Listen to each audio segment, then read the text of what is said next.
Welcome back to Fast Market here on the Schwab Network. It's time for cash tags. For that, let's bring in our next guest. That's going to be Landon Swan. He's a co-founder of LikeFolio. Welcome back to the show, Landon.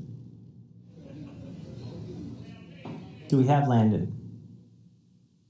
Oh. Yeah, I'm not sure if we have Landon. Yes, can you hear me? Yeah, we can hear you, Landon. Can you hear us? Yeah, I got you. Okay, awesome. So Happy Monday. Happy Monday to you. Spotify up over 50% so far this year. Continues to move to the upside. It's pulled back a little bit from those all-time highs that we saw just a few weeks ago. Well, what kind of data do you guys have here on the music streamer? I mean, this is a company that's hard not to love. I mean, they are fantastic. If you look at the one-year chart, it's just nothing but up. We've got a little bit of a pullback here going into earnings, which I think is an opportunity. As you guys talked about, a lot of good numbers have been sort of punished or not rewarded anyway. But yeah, it's a little bit of a pullback, and this is just the market leader. I mean, by far the market leader. If you look at web traffic across all of their competition, them and all of their competition, including Apple Music, Pandora, Sirius, they're about 70% of that pie. So when it comes to delivering digital music and podcasts, they're it. And they're growing. That's what's really crazy. It's just, they're the ones that are continuing to take market share. So we always tell the story of, the big one and everybody's coming for them. No, that's not the case here. They're just expanding their lead. And it's funny to have, Apple as one of the small ones, but it's a small part of Apple. And, I think that's a big factor that people don't think about a lot is this is what Spotify does. This is their whole business. Apple Music is a small piece of what Apple does, and they just don't have the focus on that Spotify does. They're doing everything right. I mean, they're growing users. As you saw, they're the ones that are growing about 3% year over year. They're up to, I think, 5 million premium subscribers, which they added 5 million premium subscribers last quarter, which is the best quarter they've had since 2020.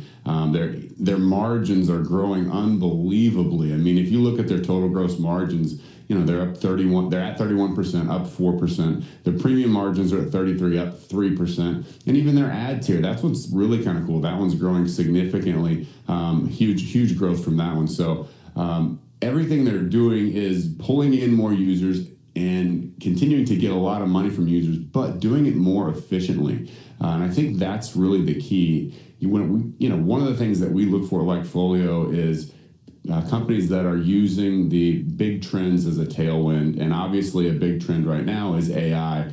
It's not just hype. It is actually making companies better. And Spotify is using it in two big ways. They're using it for user interaction and user experience.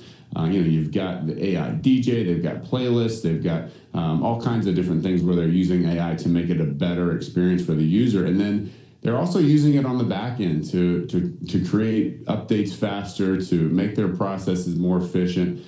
So this is a company that, in my opinion, is just doing everything right. The question as a trader, as an investor is, what's the right price? Everybody's kind of got them priced. I think they were priced to perfection at near 800 at 785, but we've got a pullback now to around 700. So I think there's a little bit of room for, room to the upside to continue to deliver great numbers and investors and traders to realize, this company is they're going up. They're fantastic. They're going to keep going up, and this is a buying opportunity. So that's sort of our position on it. We like the pullback. It gives an opportunity. The downside is what you guys just talked about is, if you deliver good numbers, maybe you don't get rewarded. And obviously, if you deliver bad numbers right now, you're getting punished. We don't see bad numbers coming from Spotify. So really, it's a question of how the investors out there are going to react to good numbers. How expected are they? But with the pullback, I think there's room here, guys. Landon, the master's thesis that will be written someday about the better mousetrap will include Spotify just burying, not Apple Music at the time, but iTunes. When iTunes was the only thing out there, Spotify comes along, and what they've been able to do, 678 million users. And you know what chapter 2 of the master's thesis will be? They started cutting expenses while they were still growing. There is the better story of the master's thesis. Not only did you get a good product, but you controlled your expenses, R&D, sales and marketing, while you were still growing. You didn't get full of yourself and just keep spending. Like, remember, Meta ran into that problem at one point. But now you get to the but, Landon, and that is, it's got a current PE of 115, a forward PE of 72. That is incredibly rich, as you know. And news can make it go up.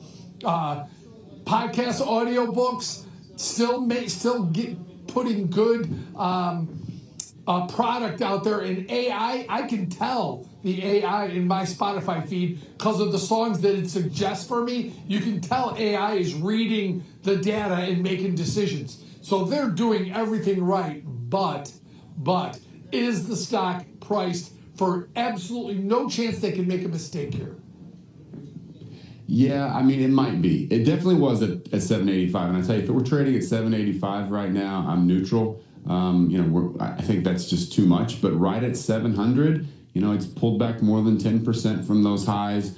I think that, again, I think that gives you an opportunity, even though they are executing very well, and it's not a surprise. No one's going to be surprised by good execution by them right now.